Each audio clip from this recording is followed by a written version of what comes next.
Welcome back once again. बाबू मेरे सोना बेटा, छलनी कलछुल बाल्टी लोटा। आज हम देखेंगे एनसीईआरटी का क्वेश्चन नंबर 7। तो आइए क्वेश्चन पढ़ते हैं। क्वेश्चन क्या दिया हुआ है, आप लोग भी मेरे साथ क्वेश्चन पढ़िए क्योंकि क्वेश्चन इंपॉर्टेंट है। सॉल्यूशन का कोई वैल्यू नहीं है अगर आप क्वेश्चन नहीं पढ़ रहे हैं तो। उस एपी का 31वां पद ज्ञात कीजिए जिसका 11वां पद 38 है और 16वां पद 73 है। इंग्लिश में find the 31st term of an AP whose 11th term is 38 and the 16th term is 73। आपको एपी का 11वां पद 38 दिया हुआ है और 16वां पद 73 दिया हुआ है। तो कह रहा है उस एपी का 31वां पद क्या होगा। तो इसका सॉल्यूशन आइए करते हैं। और सॉल्यूशन में जो हम कॉन्सेप्ट यूज करेंगे वो कॉन्सेप्ट आपको जीवहाग्र कर लेना है ताकि आप इस तरह का क्वेश्चन किसी भी एग्जाम में या किसी भी बुक से पूछा जाए तो आप आसानी से कर पाएं। तो इसमें दिया हुआ क्या है, आपको 11वां पद दिया हुआ है। तो 11वां पद को क्या लिखेंगे, A11 बराबर कितना दिया हुआ है 38। ठीक है, A11 को क्या लिख सकते हैं, A प्लस 10D बराबर 38। ये पहला इक्वेशन हो जाएगा। आगे क्या दिया हुआ है, 16वां पद 73 है तो A16 बराबर कितना दिया हुआ है 73। A16 को हम क्या लिख सकते हैं, A प्लस 15D है ना। कैसे, 11वां पद मतलब A प्लस 11 से एक कम को D के साथ गुना करके लिखते हैं। तो 11 से एक कम कितना होगा 10, A प्लस 10D बराबर 38। A16 बराबर कितना होगा, A प्लस 16 से एक कम 15 into D is equal to 73। Equation 2। यहाँ पे A क्या है, A प्रथम पद है और D सार्वंतर है। यहाँ पे लिख सकते हैं आप, माना A बराबर प्रथम पद और D बराबर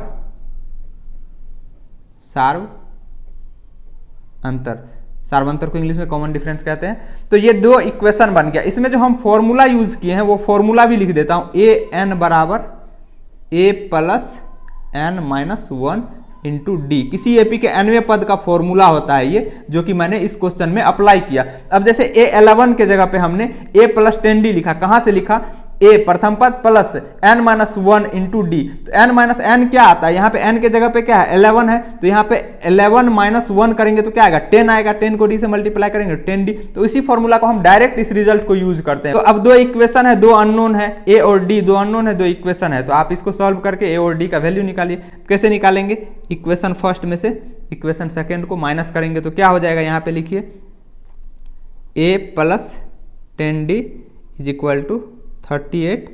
इसमें से माइनस क्या करेंगे, दूसरा इक्वेशन, तो यहाँ पे पहले लिखिए a plus 15d is equal to 73। अब कैसे माइनस करते हैं, माइनस करते हैं तो नीचे वाला इक्वेशन जिसको माइनस करे उसका साइन चेंज होगा। ये a प्लस में है माइनस हो जाएगा, 15d प्लस में है माइनस हो जाएगा, 73 प्लस में है माइनस हो जाएगा। अब जो कट रहा है काटेंगे, a प्लस है, नीचे वाला a माइनस कट जाएगा। यहाँ 10d प्लस में है, 15d माइनस में है, तो क्या हो जाएगा, सिंप्लीफाई करेंगे तो माइनस 5d बराबर यहाँ पे 38 प्लस में 73 माइनस में है, तो इसको सिंप्लीफाई करेंगे तो कितना हो जाएगा, तो यहाँ पे माइनस 35 हो जाएगा। अब इसको आप सिंप्लीफाई कीजिए तो कितना हो जाएगा, सिंप्लीफाई करेंगे, हमें तो d निकालना है, तो d बराबर कितना हो जाएगा माइनस 35 अपॉन माइनस 5। इधर d के साथ माइनस 5 मल्टीप्लाई में है तो इधर जाएगा डिवाइड हो जाएगा, माइनस माइनस कटा 5 7 35। तो d का वैल्यू कितना आ गया 7 आ गया। तो अब यहाँ पे आप d बराबर 7 आप इक्वेशन फर्स्ट में रख दीजिए तो क्या हो जाएगा, d बराबर 7 इक्वेशन फर्स्ट में रखेंगे तो कितना हो जाएगा, a प्लस 10 गुना d का वैल्यू कितना आया 7 आया, तो 7 इज इक्वल टू 38। इसको सिंप्लीफाई करेंगे तो कितना हो जाएगा, a प्लस 10 7 70 इज इक्वल टू 38।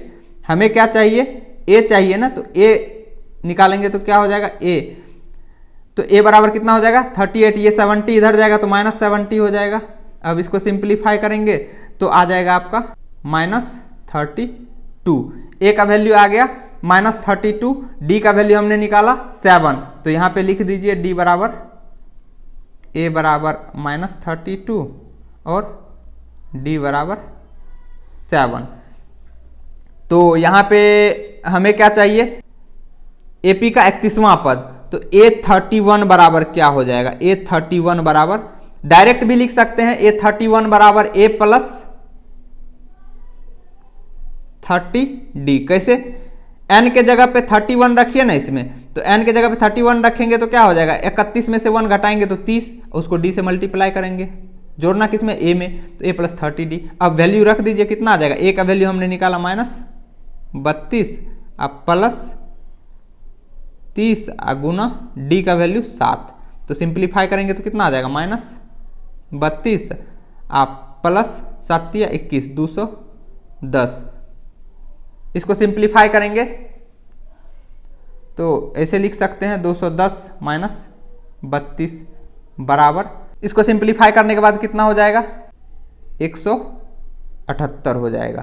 तो यही हमारा आंसर हो जाएगा। इस एपी का 31वां पद कितना हो जाएगा, 178। तो देखा आपने कि किस तरह हमने किसी एपी के nवें पद निकालने का फॉर्मूला हमने इसमें यूज किया। तो हमें याद क्या रखना है, ये फॉर्मूला याद रखना है, और इस फॉर्मूला को अप्लाई कैसे करते हैं ये याद रखना है। ठीक, डायरेक्ट आप ये स्टेप लिख सकते हैं बिना इस फॉर्मूला को लिखे। अगर इस तरह का क्वेश्चन अगर पूछा जा रहा है तो बिल्कुल भी 0.001 मार्क्स भी नहीं कटेगा, फुल का फुल मार्क्स मिलेगा। उम्मीद करता हूं आपको समझ में आया होगा। अगर आप चैनल पर नए हैं तो मेरा हम्बल रिक्वेस्ट है कि चैनल को सब्सक्राइब करके बेल आइकन को दबा दीजिए और अपने दोस्तों के साथ भी शेयर कर दीजिए। आपके सब्सक्राइब करने से, आपके कमेंट करने से मुझे भी मोटिवेशन मिलती है। तो फिर मिलेंगे अगले वीडियो में बहुत ही जल्द, तब तक के लिए नमस्कार, जय हिंद।